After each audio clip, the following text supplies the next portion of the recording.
All right, we want to talk about MSI a little bit.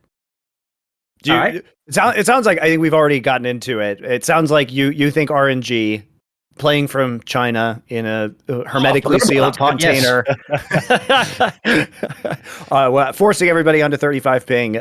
You still think that they are probably not going to beat T1 at this event? Yeah, I don't think RNG or Top Esports would have. I don't think we actually had this conversation internally. And Lyric was kind of saying he thinks that Top Esports probably had the better chance at doing it just because he thinks the early game, maybe they can upset T1 in the early stages and then they can find some sort of win.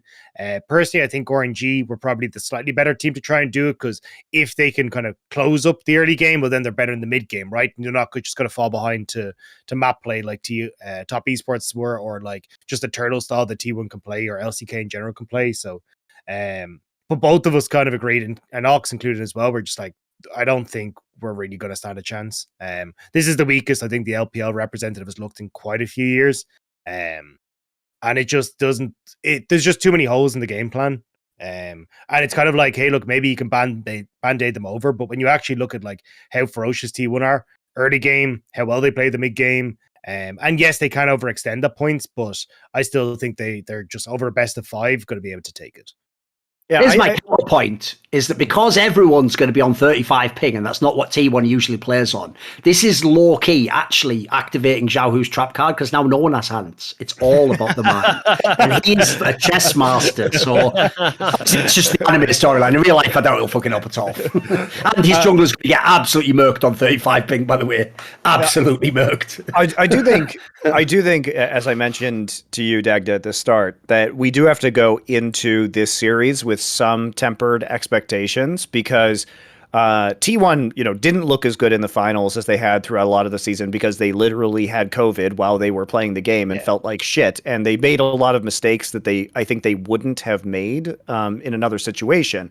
However, RNG playing online, teams always play different online than they do on stage, and things can get a little scrappier and a little scrimmier because you're in more of, if you're sitting in the same room that you scrim in, it's hard to shift gears into stage mode and play more cautiously or play more conservatively for a lot of players, especially ones that are very used to playing on stage.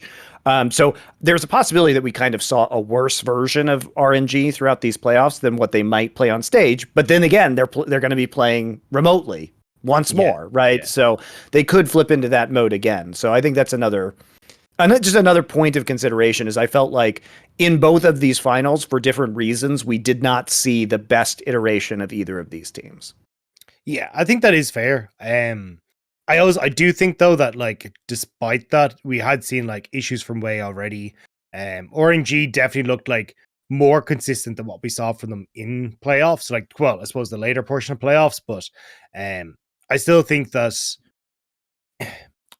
the issues were already there for RNG. I think they were just more exaggerated because of who Top Esports were, right? Top Esports were all about early aggression. That's exactly what RNG were struggling at. So I think it just hyper exaggerated the issues that were there for RNG. But I still think when T1 should be good enough to try and exploit that, even if it's not to the same extent as Top Esports, I still think they should be able to. Because I know LCK obviously a slower region and not going to have 10 kills by the 15-minute mark, right? You're going to be taking at a much slower pace. But I still think with the way that T1 are able to orchestrate themselves in the map, I still think they're going to be able to catch out RNG at times. And I think a lot of it is, again, kind of coming back to how T1 kind of have that rolling play style of everyone moving around the map, at least from what I could see from them briefly in finals. You could see Zeus roaming from top side to help mid. You would have support roaming to top or to mid to try and help things out. Faker moving to either side lanes as well. It constantly felt like they were looking for the angle of attack in that early game. And I think that's where RNG struggle the most, because Bin likes to overextend, right? Bin tends to just play these hyper aggressive lanes where he just wants to push consistently, where he could end up getting caught out. And at the beginning of the split, I think he was more prone to this. I think he got better as the split went on. But certainly, if he didn't get that early attention from Way, he would end up getting caught out at times. I think the bot lane as well, I'm a bit worried about if if you're not going to have Ming able to kind of get out and be much more of a roam-oriented player that, like we'd seen from in the past, more so than what we've seen in the current iteration of RNG, I just think that Carey is going to be able to kind of find bigger impacts.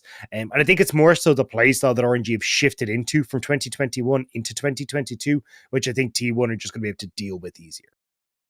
Yeah. I think that's fair. Unfortunately, like the tournament itself is unlikely to be very exciting outside of potentially some like best of one minor region upsets, which, always happen. They always happen at these events. So certainly, I'm sure people will get going a little bit again, but it does seem like we have a relatively clear 1 through 4 in terms of, T1 followed by RNG, followed by G2, followed by... I will Here's say what I'm going to do, by the way. All I'm going to do. And I was completely wrong know. about EDG. So who the hell I'm completely wrong again, Yeah. Here's the thing. All I'm going to do is this, Monte. I'm going to wait until T1 wins competition and everyone starts celebrating and talking about. I'm going to go, what are you talking about, guys? You all told me for the last 3 or 4 years, coincidentally, when Korea wasn't winning MSI, that MSI doesn't really matter. It's a meaningless tournament. You shouldn't even try. You should just save yourself for Worlds. So obviously, I'll just say LPL teams are doing that. So balls back in your court, LCK.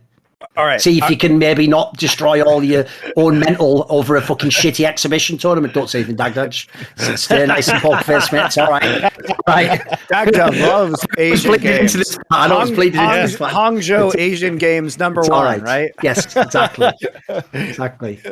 Dagda thinks the LPL should be crunched into 4 or 5 weeks so that we can have Hangzhou Asian Games. There we go. Oh, and by the way, it goes without saying that when G2, who all play on 35 ping anyway, low-key beat RNG in a best of 5, the internet will melt down. But I'm waiting for it. I'm here for it, okay? I like it when shit... I like the joke. I just like it when shit gets crazy. So I'm here for it, boys. Want to see more cool, funny, interesting clips based on topics from my content? Well, subscribe to this channel then, or, be a pleb and don't.